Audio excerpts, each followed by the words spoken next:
สุดลำพุงเนาะ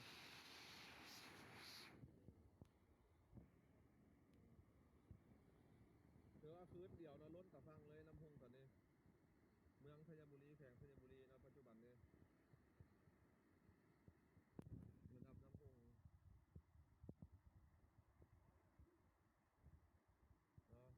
แจ้งเตือนไว้เลยสำหรับผู้ใดอยู่แคมป์น้ำเนาะให้เก็บเครื่องเก็บของไว้เลยเนาะออกจากบอนสูงเลยให้ขึ้นบอนสูงไว้เลยเนาะ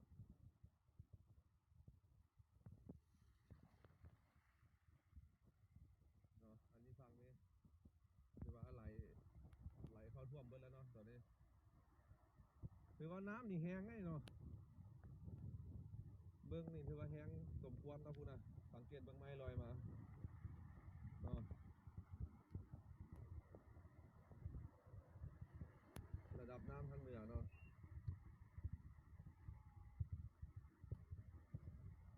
เทศบาล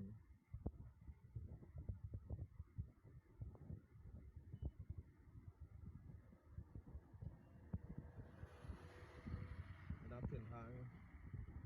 เนาะถือว่าเป็นบ้านงานประชาชนเขตนะถือว่าท่วมหมดแล้วเนาะเนาะ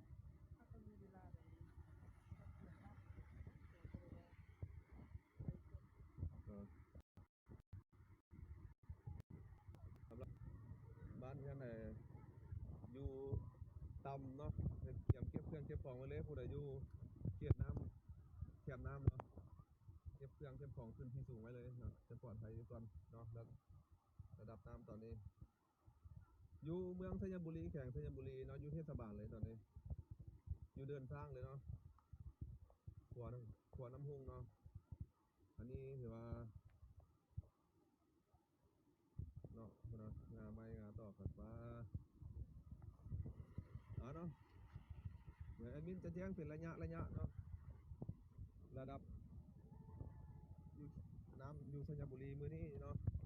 ถือว่าตาฟังถือว่าเข้าท่วมไปแล้วเนาะตอนนี้ไหลเข้าท่วมตาฟังไปแล้วตาฟังกำลังถือว่าท่วมไปแล้วเนาะตอนนี้ท่วมไปแล้วขึ้นเดินทางแล้วเนาะข้างหน้าจะเป็นเดินทางเนาะเดินทางเมืองธัญ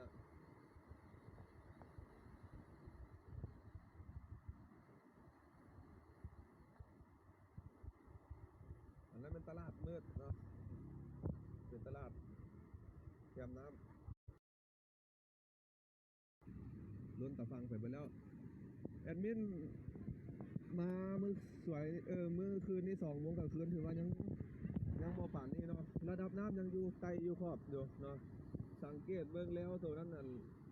แล้วตะฟังนั้นเนาะแต่ว่าตอนนี้ขึ้นตะฟังพี่เบิ่งแล้วเนาะตอนนี้เนาะระดับน้ำขึ้นตะฟังมาแล้วเนาะขอขอบใจเดี๋ยวแอดมินจะแจ้งเติมเนาะสำหรับช่วงนี้จบไปเพียงเท่านี้ก่อนนะขอบใจ